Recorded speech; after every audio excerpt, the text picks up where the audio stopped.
नमस्कार। सबसे पहले सिविल मार्गदर्शन के इस यूट्यूब चैनल पर आपका हार्दिक स्वागत करता हूं। और आज के इस सेशन में हम डिस्कस कर रहे हैं चैप्टर 5 इकोनॉमिक सर्वे राजस्थान। और ये हमारा तीसरा सेशन है चैप्टर 5 का। ठीक है, तो चैप्टर 5 की जो बेसिक बातें थी कि इसका अर्थव्यवस्था के क्षेत्र में कितना प्रतिशत योगदान है, स्थिर क्षेत्र का स्थिर कीमतों पर प्रचलित कीमतों पर कितना योगदान है, इसके उपक्षेत्रों का कितना प्रतिशत योगदान है, ये सारी बातें हम देख चुके हैं। ठीक है, तो आने वाले इस सेशन में हम डिस्कस करेंगे सरकार के द्वारा उद्योगों को बढ़ाने के लिए क्या प्रयास किए गए हैं, कौन-कौन से योजना चलाई जा रही है, उसके आधार पर अपन डिस्कस करेंगे। ठीक है? तो चलिए देखते हैं आज का पहला क्वेश्चन क्या है?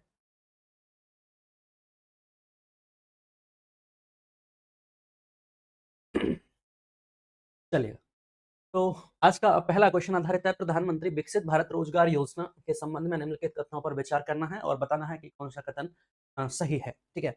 तो जैसा कि योजना का नाम है प्रधानमंत्री विकसित भारत रोजगार योजना, तो विकसित भारत की बात की गई है। विकसित भारत कब की बात की गई है?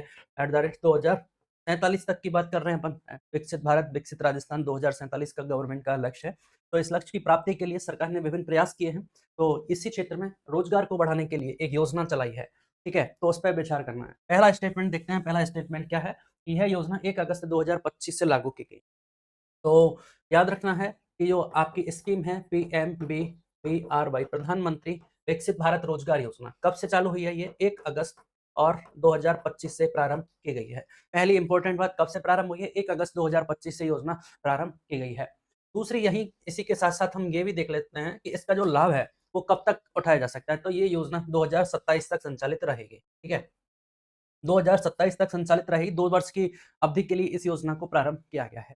ठीक है, अब उद्देश्य की बात करें तो उद्देश्य तो क्लियर है, रोजगार से संबंधित है, तो इसमें क्या प्रावधान किए गए हैं ये हमें देखना होगा। ठीक है, तो इसमें 2 भाग है इस योजना के, एक तो जो कर्मचारी पहली बार रोजगार प्राप्त करेगा और दूसरा जो कंपनी जिसको मतलब आप नियोक्ता कह सकते हैं, जो उस कर्मचारी को रोजगार प्रदान करेगा। इन दोनों को किस प्रकार से सरकार प्रोत्साहन राशि दे रही है, ये हमें देखना है। ठीक है, तो पहला स्टेटमेंट सही है, 1 अगस्त 2025 से ये योजना प्रारंभ हुई है। क्वेश्चन डायरेक्ट पूछा जा सकता है कि हाल ही में सरकार द्वारा प्रारंभ की गई प्रधानमंत्री विकसित भारत रोजगार योजना कब प्रारंभ की गई है? तो 1 अगस्त 2025 से ये योजना प्रारंभ की गई है।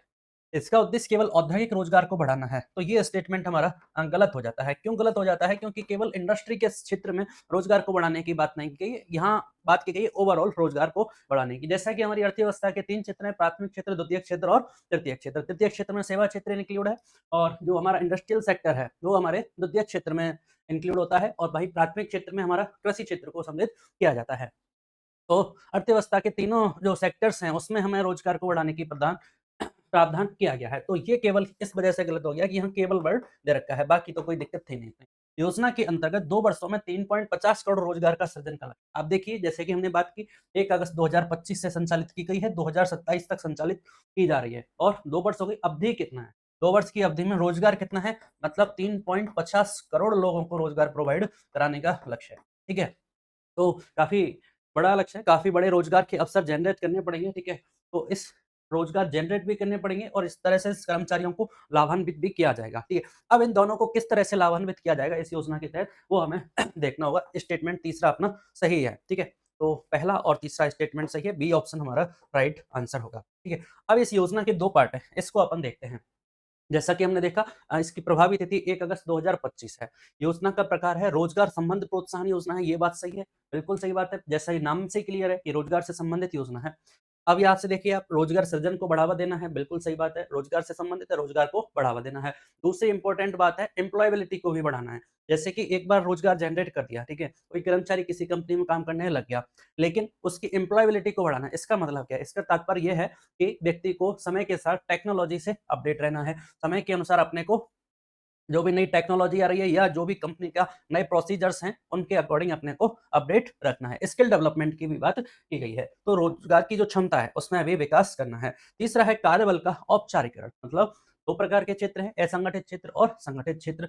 तो यहाँ क्या करना है हमें? जो असंगठित क्षेत्र है, उसका फॉर्मलाइजेशन करना है, उसको औपचारीकरण में परिवर्तित करना है, संगठित क्षेत्र में कन्वर्ट करना है, ठीक है?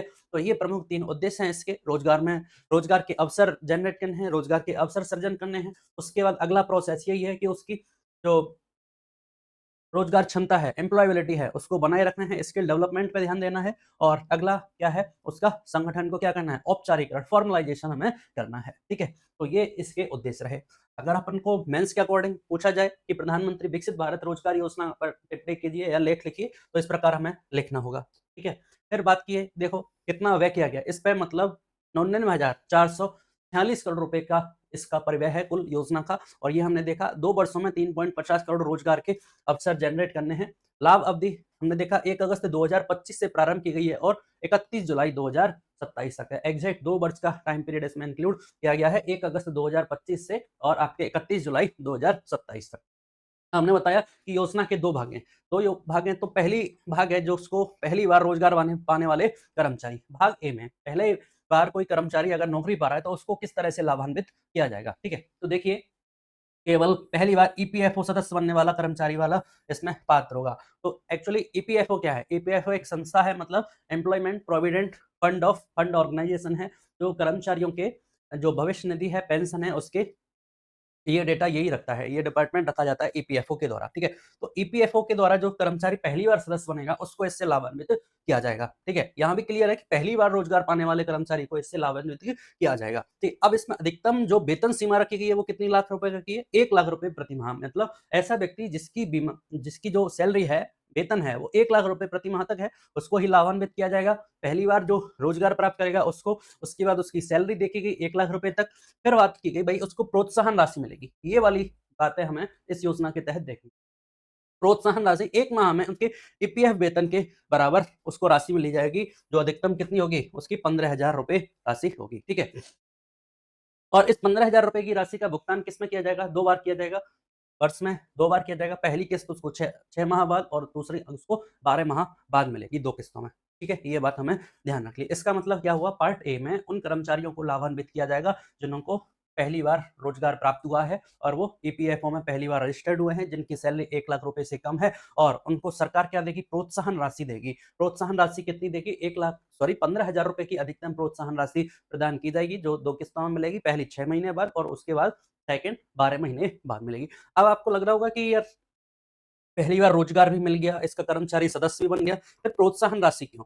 जैसा कि हमने देखा था अभी इस स्कीम में कि रोजगार क्षमता, एम्प्लॉयबिलिटी में वृद्धि करनी है और कार्यबल का औपचारीकरण करना है। तो सरकार ने इसके लिए कंडीशन रखी। क्या कंडीशन रखी?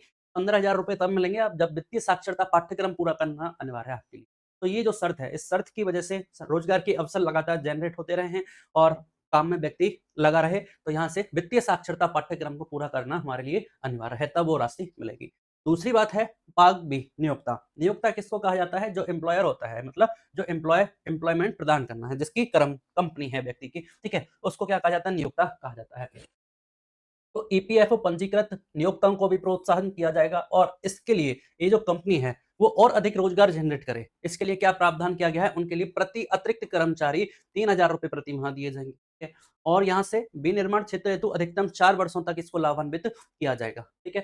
तो दूसरा यही पार्ट है कि इसमें नियोक्ता को भी लाभान्वित किया जाएगा, प्रति नियोक्ता 3,000 रुपए प्रदान किए जाएंगे। जहाँ कर्मचारी को 15,000 रुपए प्रदान किए जा रहे थे, वहाँ नियोक्ता को 3,000 रुपए दिए जाएंगे। तो ये 2 पार्ट है इस स्कीम के। इस तरह से क्वेश्चन है वो अपने को 50 वर्ड्स में पूछा जा सकता है कि प्रधानमंत्री विकसित भारत रोजगार योजना पर लेख लिखिए, टिप्पणी कीजिए, ठीक है। और इसकी राजस्थान में आप उपलब्धि देखिए। राजस्थान से संबंधित दिसंबर 2025 तक 18,263 प्रतिष्ठान है इसमें पंजीकृत हुए हैं, उनका फॉर्मलाइजेशन हुआ है, ठीक है।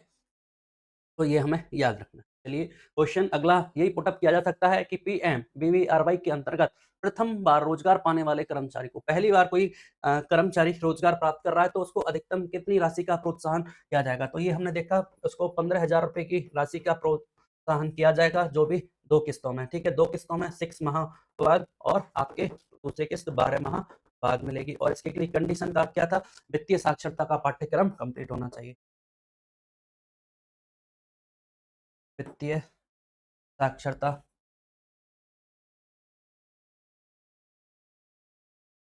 पाठ्यक्रम क्या होना चाहिए? कंप्लीट होना चाहिए। तो यहाँ से ये सी ऑप्शन ना राइट आंसर होगा। और वहीं से 3,000 रुपए किसको? नियोक्ता को कितने मिल रहे थे? 3,000 रुपए। ये भी फैक्ट हमें याद रखना, ठीक है। चलिए, तो ये हमारी एक योजना कंप्लीट हुई, जो रोजगार के अवसर में वृद्धि करने के लिए सरकार के द्वारा संचालित, ठीक है। अगला देखिए, राजस्थान सरकार की स्कीम है मुख्यमंत्री शहरी रोजगार गारंटी योजना के संबंध में निम्नलिखित कदमों पर विचार करना है। मुख्यमंत्री शहरी रोजगार गारंटी योजना है, नाम से क्लियर है। मुख्यमंत्री राजस्थान सरकार के द्वारा संचालित है, शहरी है मतलब शहरी क्षेत्रों में संचालित की जा रही है, रोजगार से संबंधित है और रोजगार की क्या प्रदान की गई है, गारंटी प्रदान की गई है। जैसे कि सरकार का उद्देश्य क्या है, ग्रामीण क्षेत्रों में रोजगार की गारंटी प्रदान करने के लिए सरकार के द्वारा चलाई जा रही है क्या, मनरेगा कार्यक्रम। तो सरकार का फोकस था कि भाई शहरी क्षेत्रों में जो लोग रह रहे हैं उनके लिए भी कुछ रोजगार की गारंटी प्रदान की जाए। ठीक है, तो सरकार ने स्टार्ट की मुख्यमंत्री शहरी रोजगार गारंटी योजना। अब इस योजना का लाभान्वित किसको दिया जाएगा, तो देखिए यह योजना शहरी क्षेत्रों के अकुशल श्रमिकों के लिए। ठीक है, पहली बात किसके लिए, अकुशल श्रमिकों के है। अकुशल श्रमिक कौन से, जिसकी आयु 18 से 60 वर्ष की जिनकी आयु है। क्या प्रदान किया जाएगा उनको, पहले इसमें मतलब 100 दिन का रोजगार का प्रावधान था, गारंटी थी कि आपको वर्ष में 100 दिन का रोजगार मिलेगा। अब इस 100 दिन के रोजगार को बढ़ाकर कितना कर दिया गया है, 125 दिन कर दिया गया है। ठीक है, तो ये हमें याद रखनी है। ये स्कीम आपके 2022 सितंबर 2022 से संचालित है। चूंकि पहला इसका नाम जब सितंबर 2022 में ये योजना प्रारंभ की गई थी, तो इस योजना का नाम इंदिरा गांधी शहरी रोजगार गारंटी योजना था, जिसको 2024 में सरकार के द्वारा बदल कर क्या कर दिया गया, मुख्यमंत्री शहरी रोजगार गारंटी योजना कर दिया गया। ठीक है, और हाल ही में इसमें पहले 100 दिन का जो रोजगार के दिन थे उसको बढ़ाकर भी कितना कर दिया गया है, 125 दिन कर दिया गया है ये। ठीक है, तो ये सारे कुछ फैक्ट्स हैं जो हमें याद रखना है। तो ये बात सही है, अकुशल श्रमिकों के लिए है, आयु सीमा 18 से 60 वर्ष है, ये हमें याद रखनी है। किस वर्ग के व्यक्तियों को लाभान्वित किया जाएगा, जिनकी आयु 18 से 60 वर्ष के मध्य है। ठीक है, वर्ष 2025-26 में 111.24 लाख मानव दिवस रोजगार सृजित किए गए हैं। तो हमने बताया है कि इस प्रकार के स्टेटमेंट केवल क्वेश्चन को डराने के लिए दिए जाते हैं, बाकी अक्सर 99% ये क्वेश्चन इस प्रकार के स्टेटमेंट सही होते हैं। ठीक है, तो ये तो क्या है, सरकार की एक उपलब्धि बताई है सरकार ने इस स्टेटमेंट के द्वारा, भाई 2025-26 में इस योजना से लाभान्वित वाले कितने लोग, 111.24 लाख मानव दिवस रोजगार सृजित हुआ है। ठीक है, तो ये स्टेटमेंट सही है, इसका मतलब 1, 2, 3। योजना से मुख्य जो फैक्ट थे वो ये दोनों ही थे। फिर 2022 की योजना है तो डेट पूछना थोड़ा सा मुश्किल है, फिर भी हमें याद रखनी है। भाई सितंबर 2022 से प्रारंभ की गई। इस योजना को पढ़ने का हमारा एक उद्देश्य है कि अगर 10 नंबर में इकोनॉमिक्स में पूछ लिया जाए, तो राज्य सरकार के द्वारा रोजगार को बढ़ाने के क्षेत्र में क्या प्रयास किए गए हैं, तो वहाँ हमें लिखने के लिए काम आएगा कि मुख्यमंत्री शहरी रोजगार गारंटी योजना भी एक स्कीम है जो सरकार के द्वारा चलाई गई। तो इसलिए इस योजना को पढ़ना हमारे लिए महत्वपूर्ण है। और फिर ईओआरओ के सिलेबस में भी इस योजना का थोड़ा बहुत जिक्र है, तो ये हमें याद रखना है। ठीक है, चलिएगा। हुँ। ई-श्रम पोर्टल कब लॉन्च किया गया? ई-श्रम पोर्टल, ऐसे क्वेश्चंस बहुत इंपॉर्टेंट हो जाते हैं, छोटा-सा क्वेश्चन है, डेट पूछी जा सकती है। ई-श्रम पोर्टल तो हमें याद रखना है भाई, ई-श्रम पोर्टल आपके 26 अगस्त 2021 से प्रारंभ किया गया। कब से? 26 अगस्त 2021 से प्रारंभ किया गया। क्यों किया गया है ई-श्रम पोर्टल, क्या उद्देश्य है? तो आपका असंगठित क्षेत्र के श्रमिकों का डेटाबेस तैयार करना है। सबसे प्रमुख उद्देश्य क्या है इसका, जो असंगठित क्षेत्र के जो श्रमिक हैं, उनका सरकार के पास डेटा है नहीं, ठीक है? तो इसका मुख्य उद्देश्य यही है कि असंगठित क्षेत्रों के जो श्रमिक हैं, उनका डेटा कलेक्ट किया जाए और उन्हें एक पोर्टल पर ला दिया जाए, जिसका नाम रखा गया ई-श्रम पोर्टल, और ये 26 अगस्त 2021 से प्रारंभ किया गया है। क्योंकि अगर सभी ये असंगठित क्षेत्र के जो श्रमिक हैं, उनका सरकार के पास डेटाबेस होगा, तो विभिन्न योजनाओं से उनको लाभान्वित किया जा सकता है, ठीक है? तो इसलिए सरकार चाहती है कि उनका कम से कम डेटा तो अपने पास हो। इसलिए हमें याद रखना है भाई, 26 अगस्त 2021 से ई-श्रम पोर्टल प्रारंभ किया गया है। ठीक है? तो बी ऑप्शन हमारा राइट आंसर। चलिएगा, अगला स्टेटमेंट देखते हैं।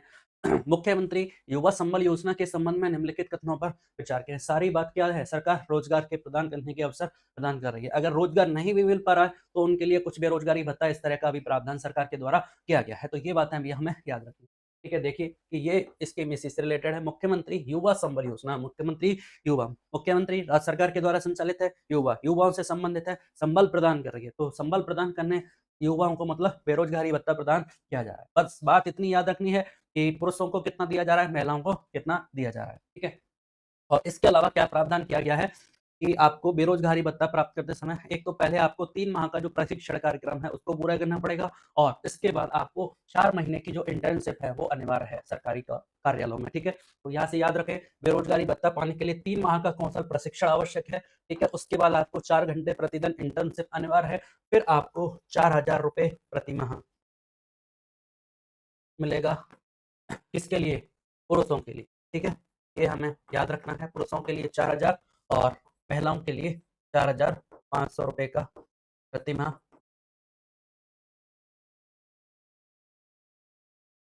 इसमें प्रावधान किया गया है, ठीक है? तो दोनों बात हमें याद रखनी है, ये दोनों डेटा पुरुषों के लिए 4,000 रुपए प्रति माह और महिलाओं के लिए 4,500 रुपए प्रति माह का इसमें प्रावधान किया गया है। इसके अलावा 3 माह का कौशल प्रशिक्षण और 4 घंटे प्रतिदिन इंटर्नशिप अनिवार्य है। तो ये हुआ आपकी मुख्यमंत्री युवा संबल योजना।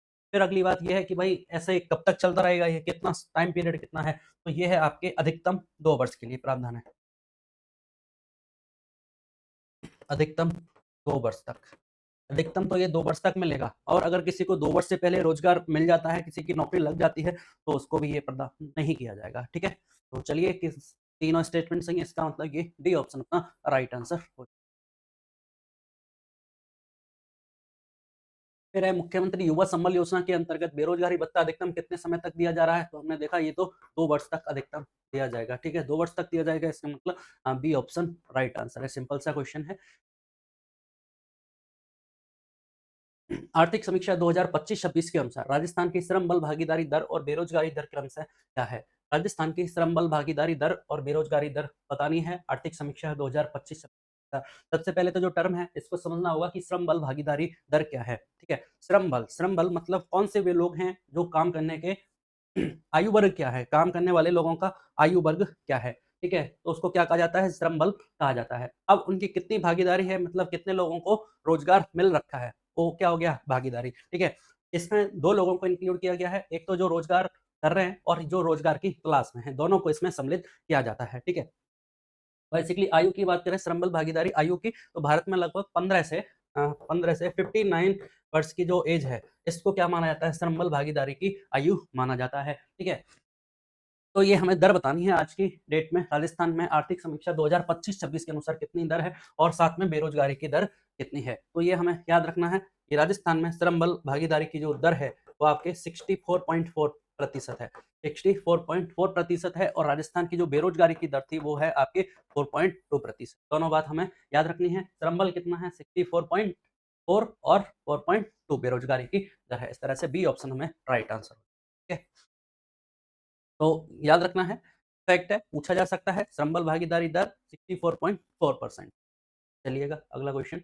और ये जो डेटा है आप देख पा रहे हैं, राजस्थान रोजगार नीति 2026 के अनुसार है कि राज्य की श्रम बल भागी दर 60.4% है और राज्य की बेरोजगारी दर है 4.2%। अगर क्वेश्चन ये भी पूछा जा सकता है कि हाल ही में सरकार के द्वारा जारी की गई रोजगार नीति के अनुसार राज्य की श्रम बल भागीदारी दर कितनी है, ठीक है? कहीं ना कहीं कम तो है 64.4, तो इसलिए सरकार ने ये भी प्रावधान किया है इस बार राजस्थान रोजगार नीति 2026 भी लागू की गई है, जिसमें रोजगार के अवसरों को बढ़ाने का प्रावधान किया गया है। तो इसको भी अपन डिस्कस करेंगे, ठीक है? देखिए अगला क्वेश्चन यही है कि राजस्थान रोजगार नीति 2026 के विजन के अनुसार राज्य को वर्ष 2030 तक कितनी अर्थव्यवस्था बनाने का लक्ष्य रखा गया है? तो राजस्थान सरकार रोजगार जनरेट करना चाहती है, राज्य के युवाओं को रोजगार मिले, बेरोजगारी भत्ता कम प्रोवाइड किया जाए, बजाय रोजगार के अवसर ज्यादा मिले। इसलिए सरकार का क्या योजना लागू की, नीति लागू की, राजस्थान रोजगार नीति 2026, और इसमें वर्ष 2030 तक राज्य की अर्थव्यवस्था को बनाने का कितना बनाना है? तो 2030 तक राज्य की अर्थव्यवस्था को हमें 350 अमेरिकी डॉलर बनाना है, 350 बिलियन डॉलर बनाना है, 350 बिलियन डॉलर की अर्थव्यवस्था बनाना है, ठीक है? 2030 तक है पहली बात, 2030 तक, और कितना है? 2030 तक है 350 बिलियन डॉलर, ठीक है? बिलियन और मिलियन में कंफ्यूज नहीं होना है, 350 बिलियन डॉलर है। डी ऑप्शन हमारा राइट आंसर हो, ठीक है? अब हमें ये देखना होगा कि राजस्थान रोजगार नीति क्या है, ठीक है? क्वेश्चंस राज्य सरकार के द्वारा हाल ही में बहुत सारी नीतियां जारी की गई, ठीक है? तो हमें याद रखनी है, कोई ना कोई नीति जरूर पूछी जाएगी, ये तो क्लियर है, ठीक है? तो राजस्थान रोजगार नीति 2026 देखो, सरकार का क्या है? राज्य के प्रत्येक युवा को सार्थक रोजगार उपलब्ध कराना, पहला पॉइंट क्लियर है। स्पष्ट तो नाम से है कि राजस्थान रोजगार नीति है, तो प्रथम उद्देश्य क्या है सरकार का? प्रत्येक युवा को रोजगार उपलब्ध कराना, प्रत्येक युवा को सार्थक रोजगार उपलब्ध कराना। ठीक है। दूसरा है राजस्थान को समावेशी और सतत रोजगार का अग्रणी केंद्र के रूप में स्थापित करना, मतलब राज्य में रोजगार के अवसर अधिक हों और कैसे हों? समावेशी और सतत रोजगार हो, लगातार हो, सभी वर्ग के लिए हो, ठीक है, समावेशी और सतत रोजगार का अग्रणी केंद्र स्थापित के रूप में करना है। वहीं तीसरा है राज्य को 2030 तक 350 बिलियन अमेरिकी डॉलर की अर्थव्यवस्था बनाने की दिशा में अग्रसर करना है। तो ये सरकार का विजन है। अगर क्वेश्चन पूछा जाए कि हाल ही में सरकार के द्वारा जारी की गई राजस्थान रोजगार नीति 2026 का विजन क्या है, ठीक है, मुख्य लक्ष्य क्या है, तो हम बताएंगे राज्य के प्रत्येक युवा को रोजगार मिलना चाहिए और कैसा राज्य को हमें समावेशी और सतत रोजगार का अग्रणी केंद्र बनाना है। वहीं राज्य को 2030 तक 350 बिलियन अमेरिकी डॉलर की अर्थव्यवस्था बनने की दिशा में अग्रसर करना है। ये 3 बातें हैं जो हमें याद रखनी है। यहाँ से इन फैक्टों को याद रखना भी आसान हो जाता है। अगर हम कुछ बातों को थ्योरेटिकली याद रखते हैं तो फैक्ट याद रखना आसान होता है, अदरवाइज़ फैक्ट को याद नहीं किया जा सकता। अब कैसे ये रोज़गार नीति काम करेगी, किस तरह से मिशन मोड पे ये काम करेगी कि लोगों को रोज़गार के अवसर कैसे जनरेट होंगे? भई स्वरोज़गार की तरफ हमें लोगों को आगे बढ़ाना होगा। ठीक है? और मज़दूरी वेतन आधारित रोज़गार अथवा तथा उद्यमशीलता पर केंद्रित बहुआयामी रणनीति के माध्यम से मार्च 2029 तक 15 लाख रोज़गार के अवसरों का सृजन करना है। ठीक है? तो यहाँ से 2 बातें हैं, याद रखना है। 2030 तक राज्य की अर्थव्यवस्था को 350 बिलियन अमेरिकी डॉलर बनाना है। साथ ही इससे पहले 2029 तक मार्च 2029 तक 15 लाख रोज़गार के अवसर जनरेट करने हैं। क्वेश्चन यहाँ से ये भी पूछा जा सकता है कि 2029 तक राज्य सरकार दो जो रोजगार नीति है उसके तहत कितने रोजगार के अवसर जनरेट करने हैं, तो 15 लाख रोजगार के अवसर हमें जनरेट करने हैं। ठीक है, किस किस क्षेत्र में? स्वरोजगार या मजदूरी आधारित या उद्यमशीलता पर केंद्रित बहुआयामी, हर एक क्षेत्र की बात सरकार के द्वारा की गई है। तो ये पॉइंट भी हमें याद रखना है, ये सरकार का मिशन है। चलिए अगला।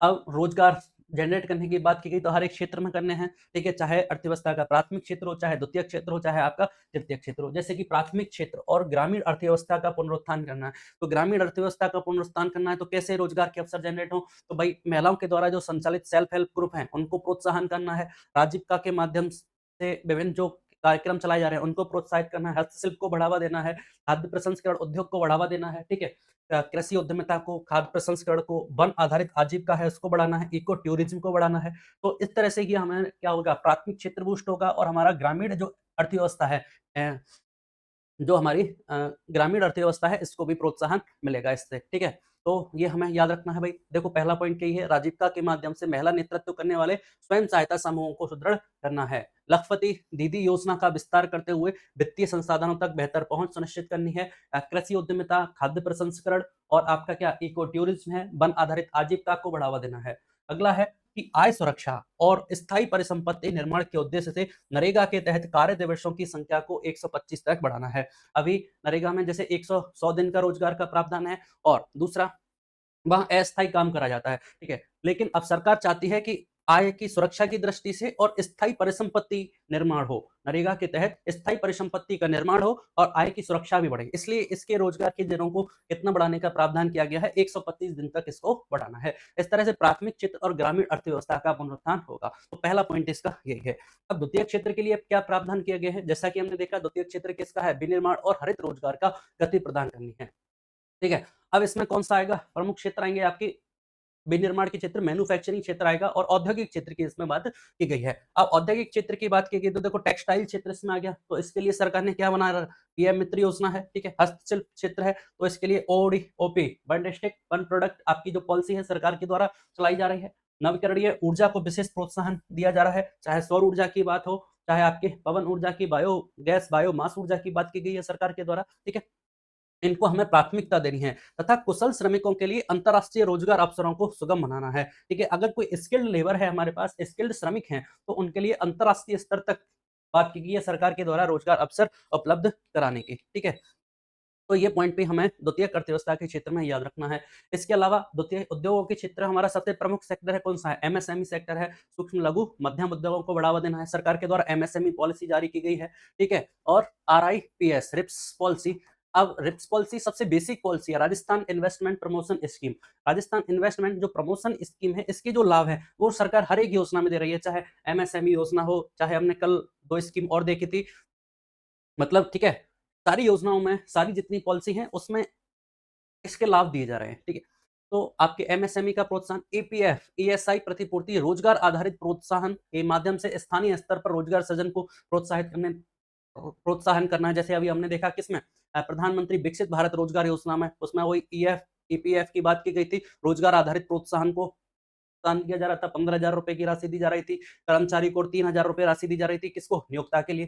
तो ये भी बात हमें याद रखनी है, ठीक है? अब देखते हैं तृतीय क्षेत्र, सेवा क्षेत्र है। तृतीय कौन-सा है? सेवा क्षेत्र का विस्तार करना है, जैसे पर्यटन और आतिथ्य प्रबंधन है, आईटी उद्योग है, आईटीएस, स्टार्टअप्स, शहरी सूक्ष्म उद्योगों और गिग इकोनॉमी को सुदृढ़ और प्रोत्साहित करना है। होम स्टे है, को-वर्किंग स्पेसेस को बढ़ाना है, डिजिटल प्लेटफ़ॉर्म के माध्यम से स्वरोजगार को बढ़ावा देना है।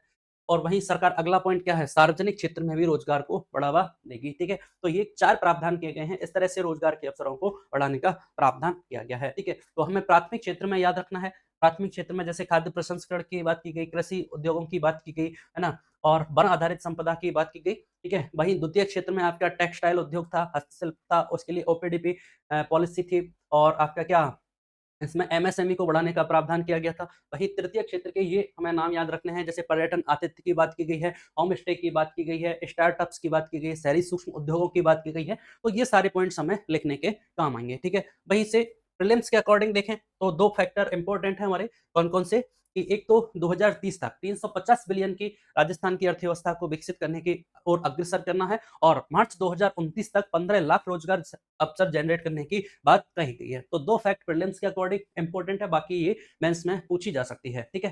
चलिए, ये कंप्लीट हुई हमारी रोजगार नीति 2026।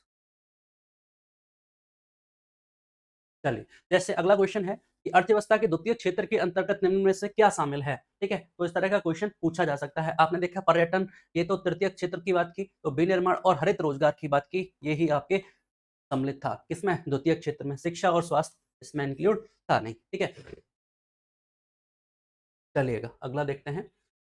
निर्माण श्रमिक शिक्षा और कौशल विकास योजना के संबंध में निम्नलिखित कथनों पर विचार करना है, ठीक है? तो राज्य सरकार के द्वारा जो निर्माण श्रमिक हैं उसमें निर्माण क्षेत्र में जो लगे हुए हैं, ठीक है? और इन श्रमिकों के विकास के लिए सरकार ने विभिन्न योजनाएँ चला रखी हैं। जैसे इनकी शिक्षा के लिए योजना है, इनके स्वास्थ्य के लिए दुर्घटना बीमा योजना है, आपके गर्भावस्था के लिए इसमें योजना है, इनके बच्चे अगर खेलकूद प्रतियोगिता में भाग लेते हैं तो उसके लिए भी प्रावधान किया गया है। इनके लिए मकान निर्माण के लिए सरकार के द्वारा सहायता राशि प्रदान की जा रही है। तो हर एक क्षेत्र में इनके लिए सरकार प्रयास कर रही है। कहीं न कहीं सरकार का उद्देश्य है कि किसी भी प्रकार से लोगों को लाभान्वित करके गरीबी को दूर करना है, रोज़गार के अवसर दिए जाएँ, ठीक है?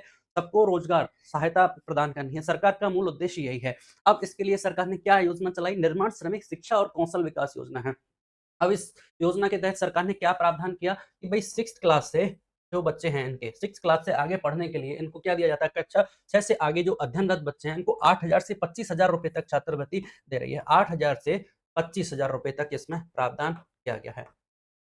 ये बात हमें याद रखनी है, ठीक है? दूसरी बात ये है कि अगर इनके इस क्षेत्र में मेधावी बच्चे हैं, 8,000 से 25,000 तो प्रदान की ही जाएगी, लेकिन अगर कोई मेधावी बच्चे हैं तो उनको 4,000 से लेके 35,000 रुपए तक अतिरिक्त प्रोत्साहन राशि का प्रावधान किया गया है। ये बात भी हमें याद रखनी है। क्लास 6 से आगे अध्ययनरत बच्चों को 8,000 से 25,000 रुपए तक की छात्रवृत्ति दी जा रही है। वहीं मेधावी जो विद्यार्थी हैं, उनको 4,000 से 45,000 रुपए तक की प्रोत्साहन राशि भी प्रदान की जा रही है। तो दोनों बात सही हैं, ठीक है? याद रखना है निर्माण श्रमिकों के लिए 6,000 रुपए से लेके सॉरी क्लास 6 में से जो आगे अध्ययन कर रहे हैं, उनको 8,000 से 25,000 रुपए तक की छात्रवृत्ति प्रदान की जा रही है। वहीं मेधावी विद्यार्थियों को 4,000 रुपए से लेके अतिरिक्त 35,000 तक की राशि उनको प्रदान की जाएगी प्रोत्साहन राशि के रूप में। तो ये दोनों स्टेटमेंट हमारे सही हैं, ठीक है? इसका मतलब सी ऑप्शन हमारा राइट आंसर हो जाएगा। चलिएगा, अगला है निर्माण श्रमिकों हेतु प्रसूति सहायता योजना के अंतर्गत निम्नलिखित में से कौन सा कथन सही है? सही कथन बताना है किस संदर्भ में? निर्माण श्रमिकों हेतु प्रसूति सहायता योजना। तो पहली हमने देखी शिक्षा के क्षेत्र में था, अभी हम देख रहे हैं प्रसूति सहायता योजना है। तो इसमें इस योजना के तहत प्रसूति सहायता योजना के तहत, ठीक है, उनको बालक या बालिका इसका जन्म होता है उस पे डिपेंड करेगा। तो बालक के जन्म होने पर, लड़के के जन्म होने पर 20,000 रुपए की राशि प्रोत्साहन राशि प्रदान की जाएगी और वहीं बालिका के जन्म पर 21,000 रुपए की राशि प्रदान की जाएगी। ये 2 बातें हमें याद रखनी है। तो पहला स्टेटमेंट यही है, इस योजना के तहत लड़के के जन्म पर 20,000 रुपए की सहायता राशि, बालक हुआ, लड़का हुआ तो 20,000 रुपए और लड़की हुई तो 21,000 रुपए की इस राशि प्रदान की जाती है और ये राशि है 3 किस्तों में प्रदान की जाती है। पहली किस्त है आपको 5,000 रुपए की, दूसरी किस्त भी आपको 5,000 रुपए की मिलेगी और तीसरी किस्त है, ठीक है? तीसरी किस्त में अलग-अलग प्रावधान है। अगर लड़का होता है तो 10,000 रुपए मिल जाएँगे और लड़की होती है तो 11,000 रुपए प्रोत्साहन राशि मिलेगी, ठीक है? तो ये फैक्टर है। जैसे हमने पहले छात्रवृत्ति देखी, वो कितनी थी? क्लास 6 से आगे जो अध्ययनरत हैं, उनके लिए 8,000 से लेके कितनी 25,000 तक की राशि का प्रावधान था और जो मेधावी छात्र थे, उनको 4,000 से 35,000 रुपए तक की राशि का प्रावधान था। यही हमने देखा। अगली स्कीम प्रसूति सहायता योजना के तहत लड़के के जन्म पर 20,000 और लड़की के जन्म पर 21,000 रुपए की राशि 3 किस्तों में प्रदान की जाती है। कौन-सा कथन सही है? तो तीनों कथन सही हैं। डी ऑप्शन हमारा राइट आंसर हो जाएगा। चलिए अगला क्वेश्चन देखते हैं। ठीक है? सीधी-सी बात है, प्रसव के समय महिलाओं को वित्तीय सहायता प्रदान करनी है। इससे मातृ और शिशु कल्याण को बढ़ावा मिलेगा। लड़के के जन्म पर 20,000, लड़की के जन्म पर 21,000। प्रसव के समय देगा 5,000 रुपए। अब जो 3 किस्तें हैं, वो कैसे देगी सरकार? भई प्रसव के समय दे देगी 5,000 रुपए की पहली जो किस्त है और दूसरी जो किस्त है, वो 1 वर्ष के बाद टीकाकरण प्रमाण पत्र पर मिलेगा तो 5,000 और तीसरी जो किस्त है, 5 वर्ष की आयु पूर्ण होने पर है, जैसे ही आप विद्यालय में प्रवेश कराओगे, तो 10,000 रुपए की 3 किस्त मिल जाएगी। तो तीनों याद रखनी है भई, पहली किस्त कब? प्रसव के समय, दूसरी किस्त 1 वर्ष की आयु पूर्ण होने पर टीकाकरण के समय और तीसरी किस्त पहली क्लास में 5 वर्ष की आयु पूर्ण होने पर विद्यालय प्रवेश कराने पर मिलेगी। ठीक है? अब यहाँ से सरकार के तीनों काम हो गए। प्रसव के समय दे रही है, इसका मतलब क्या हो गया? आपके क्या बोलते हैं? चलो ठीक है, आगे देखते हैं। यहीं से फिर इन श्रमिकों के कल्याण के लिए एक योजना और चलाई। राज्य में श्रमिक कल्याणों की पुत्रियों के सशक्तिकरण हेतु शुभ शक्ति योजना चलाई जा रही है। नाम भी दे दिया सरकार ने, कौन सी योजना है? शुभ शक्ति योजना है। क्यों चलाई जा रही है? कि भाई श्रमिक जो परिवार हैं, उनकी पुत्रियों के विवाह के लिए, पुत्रियों के सशक्तिकरण के लिए चलाई जा रही है। ठीक है? योजना के अंतर्गत पंजीकृत लाभार्थियों की अविवाहित वयस्क पुत्री, नाम याद रखना है, अविवाहित हैं और वयस्क पुत्री हैं, उनको कितने रुपए की वित्तीय सहायता उच्च शिक्षा, व्यावसायिक प्रशिक्षण, कौशल विकास, स्वरोजगार और विवाह संबंधी आवश्यकता हेतु प्रदान की जा रही है। तो जो राशि है, शुभ शक्ति योजना में कई सारे फैक्टर्स को इंक्लूड कर दिया। जो अवयस्क सॉरी अविवाहित और वयस्क पुत्रियां हैं, उनको चाहे आप उच्च शिक्षा प्रदान कर रहे हो, चाहे आप व्यावसायिक प्रशिक्षण प्रदान कर रहे हो, चाहे उनके स्किल डेवलपमेंट की बात हो, चाहे उनके स्वरोजगार की बात हो, चाहे उनके विवाह की बात हो, इन सब में से अगर किसी भी कोई भी काम किया जाता है, तो उनके लिए शुभ शक्ति योजना के तहत श्रमिक परिवारों की पुत्रियों को लाभान्वित किया जाएगा और कितनी राशि प्रदान की जाएगी वो हमें बताना है। तो इसके तहत 55,000 रुपए की राशि का प्रावधान किया गया है। ठीक है? तो क्वेश्चन पूछा जा सकता है कि भाई शुभ शक्ति योजना का संबंध किससे है और शुभ शक्ति योजना के तहत कितनी रुपए की राशि प्रदान की जाती है? तो हमें याद रखना है 55,000 रुपए की राशि प्रदान।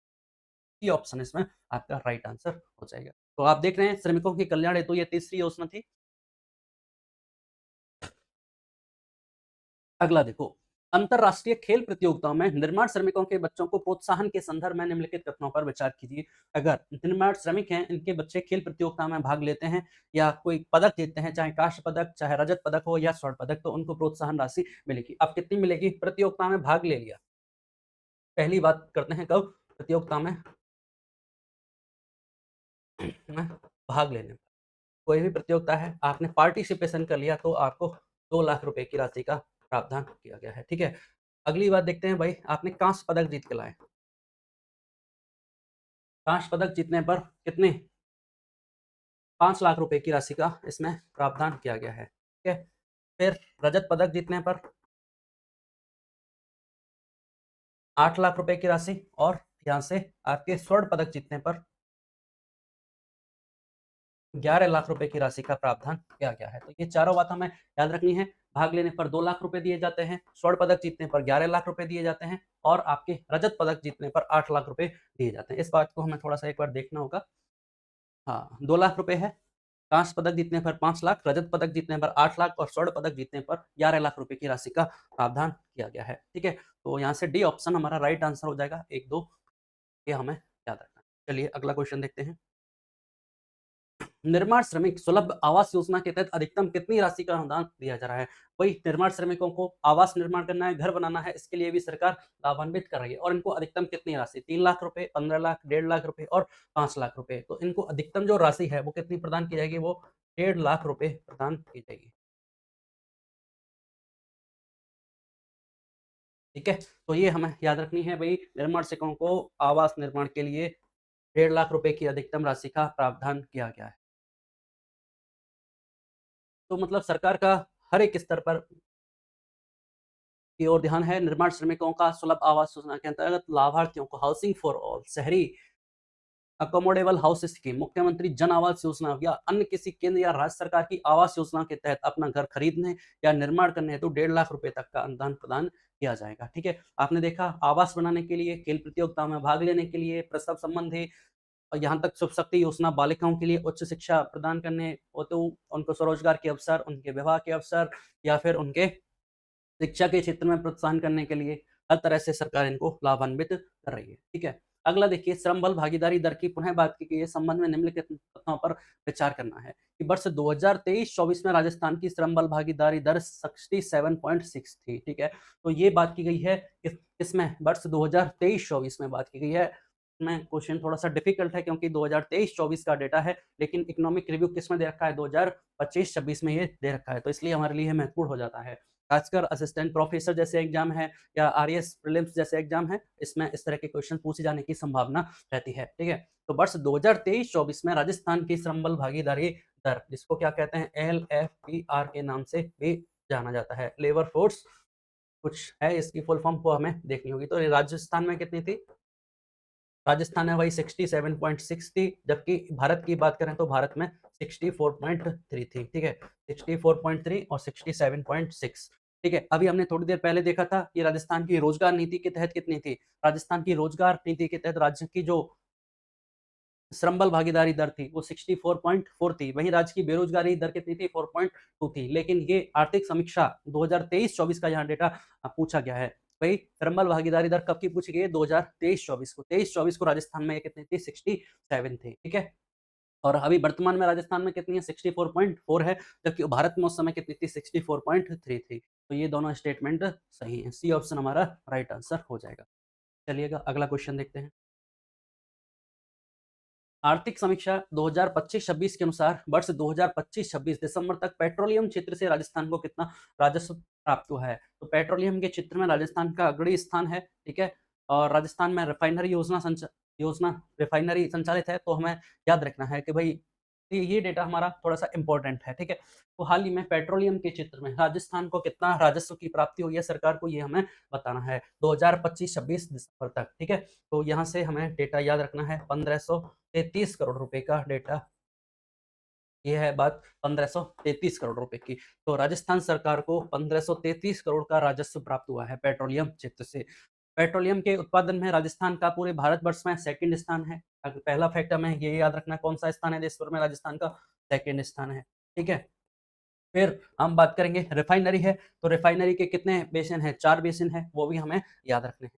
ठीक है, देखो राज्य में प्राकृतिक गैस उत्पादन में दूसरा स्थान है। ठीक है, और कितना प्रतिशत योगदान किया जाता है, राज्य भारत के कुल कच्चे तेल उत्पादन में 12% योगदान है। तो ये फैक्ट भी हमसे पूछा जाता है। पहले तो सेकंड पोजीशन है देश भर में, सेकंड पोजीशन में भाई कितना योगदान है, तो हम 12% योगदान देते हैं। ठीक है, अब राज्य के कुल तेल उत्पादन कितना होता है भारत में, 28.70 billion metric tonne per annum MMTPA भारत में उत्पादन होता है। इसमें से राजस्थान में लगभग कितना होता है, 3.42 MMTPA, कितना, 3.42 MMTPA, इतना राजस्थान में उत्पादन होता है। अगर राजस्थान से पेट्रोलियम क्षेत्र में एक लेख लिखने की बात कही जाए और या फिर खनिज संसाधनों की बात की जाए, तो वहाँ हम थोड़ा सा लिखने के लिए अच्छा रहता है कि हमें पता है कि भाई राजस्थान का देश भर में सेकंड स्थान है प्राकृतिक गैस उत्पादन में, और कितना उत्पादन किया जाता है, 12% का योगदान है। तीसरी बात यह है कितना उत्पादन किया जाता है, तो ये हमें पता होना चाहिए कि लगभग भारत में 28, अगर आप मान लें 28 मिलियन मैट्रिक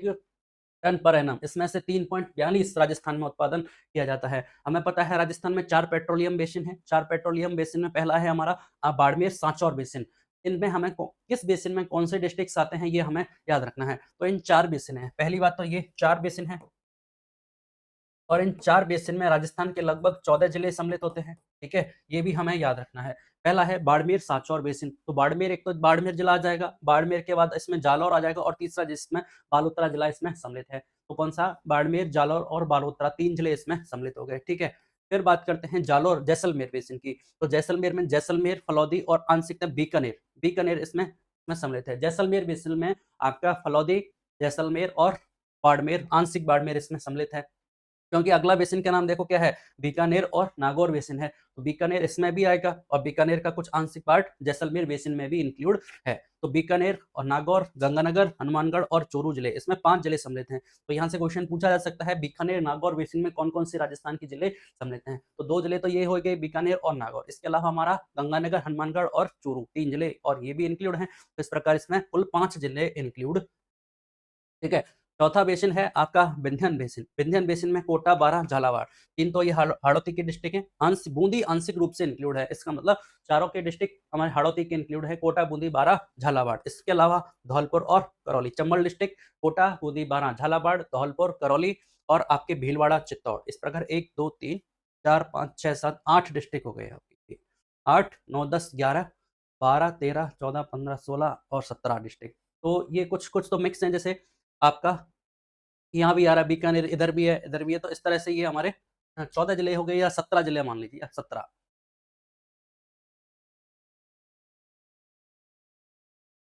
कितने जिले इंक्लूड हैं? लगभग 17 जिले इसमें जो है। 4 पेशन हैं जिसमें 17 जिले हैं। सबसे इम्पोर्टेंट बात हमारी यही है कि राजस्थान का उत्पादन में कौन-सा स्थान है? दूसरा स्थान है। कितना प्रतिशत योगदान है? 12% का योगदान देता है। ठीक है, कितना उत्पादन किया जाता है? लगभग 3.42 एमएमटीपीए इतना उत्पादन राजस्थान में किया जाता है। 4 पेट्रोलियम बेसिन है जिनसे तेल उत्पादन में कितना योगदान राजस्व प्राप्त हुई है? 1533 करोड़ रुपए का राजस्व हमें प्राप्त हुआ है। राजस्थान को 1533 करोड़ रुपए का राजस्व प्राप्त हुआ है। ये हमें याद रखना है। चलिए, अब देखिए राजस्थान रिफाइनरी योजना के संबंध में विचार करना है। तो राजस्थान रिफाइनरी कहाँ पे है? पचपदरा में स्थित है, ठीक है। अब इसमें बात करते हैं, ये 2 संस्थाएँ हैं, एक तो राज्य सरकार और एचपीसीएल। एचपीसीएल और राज्य सरकार, राजस्थान गवर्नमेंट की ये संयुक्त रूप से उपक्रम है, दोनों के द्वारा संचालित की जा रही है। अब हमें दोनों का योगदान पता होना चाहिए। तो एचपीसीएल, एचपीसीएल का योगदान कितना है इसमें? 74% है। ये कितना है? एचपीसीएल में 4 है, तो यहाँ से 74 याद रखना है। राजस्थान गवर्नमेंट की भागीदारी कितनी है? 26% इसमें हिस्सेदारी है। भागीदारी या हिस्सेदारी या पार्टनरशिप आप कह सकते हैं।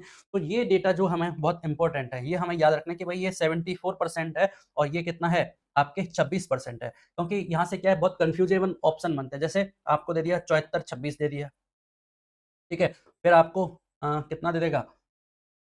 पहला ऑप्शन जैसे आपको दे दिया 76 और 24 दे दिया, ठीक है। 74 और 26 दे दिया, ठीक है। 75 और 25 दे दिया। फिर आपके ऐसे ऑप्शन तो बनते ही हैं 60-40, 90-10, ठीक है। और बस, तो जब ये 3 ऑप्शन हमारे सामने आएँगे तो कन्फ्यूजन हो जाता है। इसलिए हमें एग्ज़ैक्ट याद रखना है भाई, एचपीसीएल में कितने हैं? ये 4 हैं, तो यहाँ पे क्या आएगा? 4 आएगा। तो 74% इसका योगदान है और राजस्थान गवर्नमेंट की हिस्सेदारी कितनी है? 26% की राजस्थान गवर्नमेंट की हिस्सेदारी है। तो यह एचपीसीएल और राजस्थान सरकार का संयुक्त उपक्रम है, बात सही है। एचपीसीएल की हिस्सेदारी 76% है, ये गलत है भई। राजस्थान सरकार की हिस्सेदारी 24% है, ये भी गलत स्टेटमेंट है, ठीक है। तो सही बताना है तो केवल एक स्टेटमेंट हमारा सही है, ठीक है।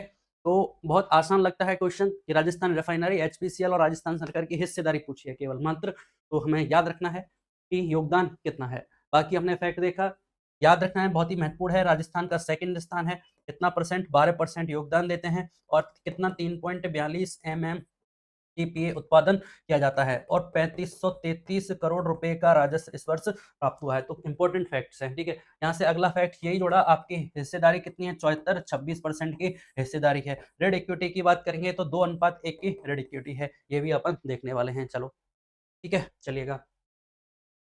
जैसे राजस्थान रिफाइनरी की क्षमता के संबंध में सही कथन कितना है? तो राजस्थान रिफाइनरी की क्षमता कितनी है? तो राजस्थान रिफाइनरी की क्षमता कितनी है? 9 एमएम टीपीए की क्षमता है। सी ऑप्शन हमें राइट आंसर है। अभी हमारा कितना उत्पादन हो रहा है? केवल कितना देखा था हमने? याद रखनी है, 1533 करोड़ का हमारा राजस्व प्राप्त हुआ है और अभी हम कितना कर रहे हैं देखो, 3.42 एमएमटीपीए का उत्पादन अपन कर रहे हैं और क्षमता कितनी है? 9 की क्षमता है, 9 एमएमटीपीए की हमारी रिफाइनरी की क्षमता है। ठीक है, अगला देखो, राजस्थान रिफाइनरी परियोजना के वित्त पोषण के संबंध में सही कथन कौन-सा है? तो 1:1 ऋण इक्विटी, 2:1 ऋण इक्विटी, 3:1 और केवल इक्विटी आधारित है। तो हमें पहले ये समझना होगा कि ऋण और इक्विटी जो रेशियो है, इसका मतलब क्या है? तो इसमें 2 टर्म है, पहला टर्म तो क्या है? ऋण है, ठीक है? और दूसरा है इक्विटी। ठीक है? तो ये समझना होगा ऋण क्या है? ऋण तो नाम से ही क्लियर है कि ऋण का मतलब उधार।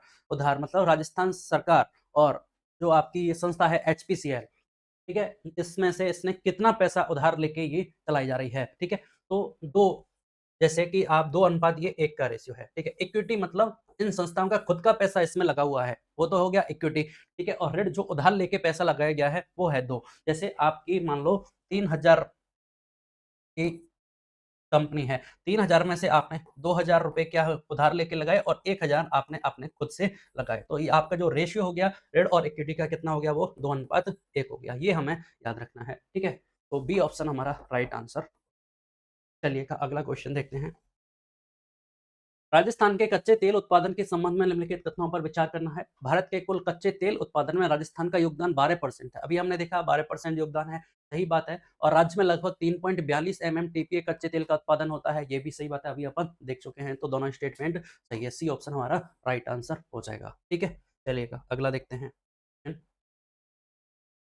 राजस्थान के पेट्रोलियम बेसिन और उनसे संबंधित जिलों के संदर्भ में बात की गई है। देखिए बाड़मेर सांचौर बेसिन की बात की गई, तो हमने देखा बाड़मेर सांचौर बेसिन में बाड़मेर जिला, जालौर जिला और आपका बालोतरा जिला सम्मिलित था। तो बाड़मेर, जालौर और बालोतरा ये तो सही है। जैसलमेर बेसिन की बात की तो जैसलमेर बेसिन में आपका कौन सा जिला इंक्लूड था? जैसलमेर, फलौदी और आंशिक रूप से बीकानेर इसमें सम्मिलित था। जैसलमेर, बीकानेर और फलौदी। विंध्यन बेसिन की बात करें कोटा, बारा, झालावाड़ और धौलपुर। इसके अलावा इसमें कौन सा था? करौली भी था, आंशिक रूप से बूंदी भी था और भीलवाड़ा, चित्तौड़ भी इसमें इंक्लूड था। तो ये सही इंक्लूड सही सुमेलित हैं। इसका मतलब डी ऑप्शन हमारा राइट आंसर हो जाएगा। तो ये सारे जो फैक्ट्स हैं हमें राजस्थान के पेट्रोलियम बेसिन, राजस्थान की रिफाइनरी के बारे में याद रखने हैं। ठीक है, तो चलिए अगला क्वेश्चन देखते हैं। हाल ही में चर्चा में रहे मंगला, भाग्यम, ऐश्वर्या और रागेश्वरी का संबंध किससे है? क्या ये राजस्थान की लिग्नाइट खदानें हैं? नहीं है। सौर ऊर्जा पार्क परियोजनाएं? नहीं है। तेल और गैस उत्पादक क्षेत्र है। सी ऑप्शन हमारा राइट आंसर होगा। ठीक है, जो मंगला, भाग्यम, ऐश्वर्या, रागेश्वरी, राजेश्वरी, ठीक है, ये सब क्या है? तेल के भंडार हैं, कुओं के नाम हैं, इसलिए इनको किससे संबंधित है? तेल और गैस उत्पादक क्षेत्र से ये। ठीक है, चलिएगा अगला है निम्नलिखित में से कौन सा युग्म स्ट्रेटेजिक बिजनेस यूनिट एवं प्रॉफिट सेंटर के संदर्भ में सही सुमेलित है? तो ये एसबीयू क्या होता है ये हमें याद रखना होगा। आपको यहाँ से तो क्लियर है कि रॉक फास्फेट, जिप्सम, लिग्नाइट की बात की गई, इसका मतलब खनिजों से संबंधित है। लेकिन इसका प्रावधान क्या है, मतलब इसको क्यों बनाया गया है? ठीक है, तो राजस्थान में ये जो खनिज है वो प्रमुखता से पाया जाता है। अब इन खनिजों के प्रमुखता से पाए जाने के कारण इनसे जो राजस्व की प्राप्ति हो, इनका खनन एक लेवल के अकॉर्डिंग हो, सतत हो, मतलब ठीक है, वैज्ञानिक विधियों के द्वारा इनका दोहन किया जाए, इसलिए इनके लिए अलग से एक संस्था बनाई गई, स्ट्रेटेजिक बिजनेस यूनिट। स्ट्रेटेजी के साथ इनका खनन किया जाए, ठीक है, जिससे हमारा क्या होगा? प्रॉफिट बढ़े, ठीक है, संस्थाएं लाभान्वित हों, इसलिए ये चलाया गया। अब इसके लिए ये एसयू कहाँ स्थापित किए गए? क्वेश्चन यहाँ से ये बनता है हमारा। तो हमने देखा पहला क्या, रॉक फॉस्फेट है, झामरकोटला उदयपुर में स्थापित किया गया है। जिप्सम का सही बात है बीकानेर में स्थापित किया गया है। लिग्नाइट का जोधपुर में है, तो ये आपने गलत दे रखा, लिग्नाइट का जोधपुर में नहीं है। तो हमें याद रखना है भाई रॉक फॉस्फेट कहाँ पे है? रॉक फॉस्फेट आपके उदयपुर में स्थापित किया गया है। दूसरा है हमारा कौन सा? जिप्सम। जिप्सम तो हम याद रख सकते हैं जामसर जिप्सम के भंडार है बीकानेर में, तो जिप्सम आपका बीकानेर में स्थापित कर दिया। ठीक है, तीसरी बात की हमने कौन सा? लिग्नाइट। लिग्नाइट का आपके स्थापित किया गया है जयपुर में। ठीक है, इसके अलावा एक और है हमारा कौन सा? ये है आपके लाइमस्टोन। लाइमस्टोन का कहाँ स्थापित किया गया है? चौथा है लाइमस्टोन, जो कि आपके जोधपुर में स्थापित किया गया। ठीक है, तो ये चारों हमें याद रखते हैं। क्वेश्चन सिंगल भी पूछा जा सकता है कि हाल ही में राजस्थान में strategic business unit 4 rock phosphate कहाँ स्थापित किया गया है? आपके सामने चारों ये डिस्ट्रिक्ट दे देगा, तो हमें याद रखना है रॉक फॉस्फेट कहाँ पे? उदयपुर, जिप्सम बीकानेर, लिग्नाइट जयपुर और लाइमस्टोन जोधपुर में स्थापित किया गया है। ठीक है, चलिएगा राजस्थान में एमसैंड नीति 2024 के कार्यान्वयन के संबंध में निम्नलिखित कथनों पर विचार कीजिए। एमसैंड नीति की बात की गई है भाई। एमसैंड नीति क्योंकि राज्य में जो नदियों से बजरी निकालने का काम किया जाता है, उससे नदियों का जो तंत्र है, पारिस्थितिकी तंत्र है, वो प्रभावित होता है। ठीक है, तो सरकार ने इसका विकल्प ढूंढा, उसका विकल्प था एमसैंड। एमसैंड का कैसे बनाई जाती है ये भी हमें देखना होगा, और इसमें क्या क्या प्रावधान किए गए हैं ये भी हमें देखना होगा। अगर एमसैंड की सरकार इकाई स्थापित करने को प्रोत्साहित कर रही है तो उसके लिए भी प्रावधान किए गए हैं। ठीक है, तो वर्ष 2028-29 तक सरकारी परियोजनाओं में 50% एमसेंट का उपयोग का लक्ष्य रखा गया है। वर्तमान में जो एमसेंड है इसका उपयोग कितना किया जाता है? सरकारी योजनाओं में 25% का यूज़ किया जाता है एमसेंड का, ठीक है? अब सरकार का लक्ष्य है कि 2028-29 तक इसको कितना करना है? 50% करना है, ठीक है? तो ये स्टेटमेंट सही है। एमसेंड का उपयोग केवल निजी परियोजनाओं तक सीमित है, ऐसा तो नहीं है, क्योंकि जब सरकार ने यही बात कर दी, सरकारी योजनाओं में 50% तक बढ़ावा देना है, कितना? 50% तक, 25% से बढ़ाकर 50% करना है, तो सेकंड स्टेटमेंट हमारा गलत हो जाता है। तो सही कथन बताना है तो केवल एक स्टेटमेंट ये सही है, ए ऑप्शन हमारा राइट आंसर हो ठीक है? चलिए अगला है, एम्स एंड इकाइयों को दिए जाने वाले प्रोत्साहनों के संबंध में बात करनी है। अब देखो, इसमें रॉयल्टी प्रदान की जाएगी, 50% की छूट का प्रावधान है और बिजली शुल्क में 7 वर्षों के लिए 100% छूट दी जाती है। वहीं स्टाम्प शुल्क में भी 100% छूट का प्रावधान है। तो ये प्रावधान कौन से हैं? ये प्रावधान वही हैं जो राजस्थान इन्वेस्टमेंट प्रमोशन स्कीम में प्रावधान किए गए थे आपके। बिजली शुल्क में 7 वर्षों के लिए 100% छूट है, स्टाम्प शुल्क में भी 100% की छूट है और रॉयल्टी में भी 50% की छूट का प्रावधान किया गया है। तो डी ऑप्शन हमारा राइट आंसर हो जाएगा। ये हमें याद रखनी है कि भाई एमसेंड पॉलिसी क्या है। इसके अलावा देखो, आप एमसेंड इकाइयों को प्रोत्साहित करने के लिए रॉयल्टी में छूट 50%, ओवरबर्डन डंपिंग उपयोग कर रहा है तो उसमें भी शुल्क में राहत प्रदान की गई है। निवेश सब्सिडी 10 वर्षों के लिए 75% राज्य कर में प्रतिपूर्ति की जाती है, ये भी हमने देखा इस पॉलिसी के तहत। बिजली शुल्क में 7 वर्षों के लिए 100% है, स्टाम्प ड्यूटी में भी 75% की छूट का प्रावधान किया गया है। तो रोजगार का लाभ किसको मिलेगा? स्थानीय कर्मचारियों के लिए नियोक्ता द्वारा दिए गए ईपीएफ और ईएसआई को अंशदान की 50% पूर्ति करनी पड़ेगी। ठीक है, ईपीएफ कटता है हमारा, तो उसमें 50% राशि खुद व्यक्ति के अकाउंट से कटता है और 50% संस्था के द्वारा या नियोक्ता के द्वारा प्रदान किया जाता है। और सरकारी योजनाओं में एमसेंट के उपयोग को चरणबद्ध रूप से बढ़ाने का लक्ष्य है। वर्ष 2028-29 तक 50% का लक्ष्य है। ये सबसे महत्वपूर्ण इसका फैक्ट था। ठीक है, बाकी ये फैक्ट हमें याद रखने हैं। ये तीनों फैक्ट आपके रिप्स पॉलिसी के तहत हैं। इसके अलावा इसमें एक फैक्ट और रॉयल्टी में 50% छूट का प्रावधान किया गया है। ये हमें याद रखना है। ठीक है? तो ये कंप्लीट होती है हमारी एम्स एंड पॉलिसी और आज की क्लास को भी हम यहीं समाप्त करेंगे। ठीक है? फिर मिलेंगे अगली क्लास में और रिमेनिंग जो भी है क्वेश्चंस हैं उनका फिर से डिस्कशन करेंगे। धन्यवाद।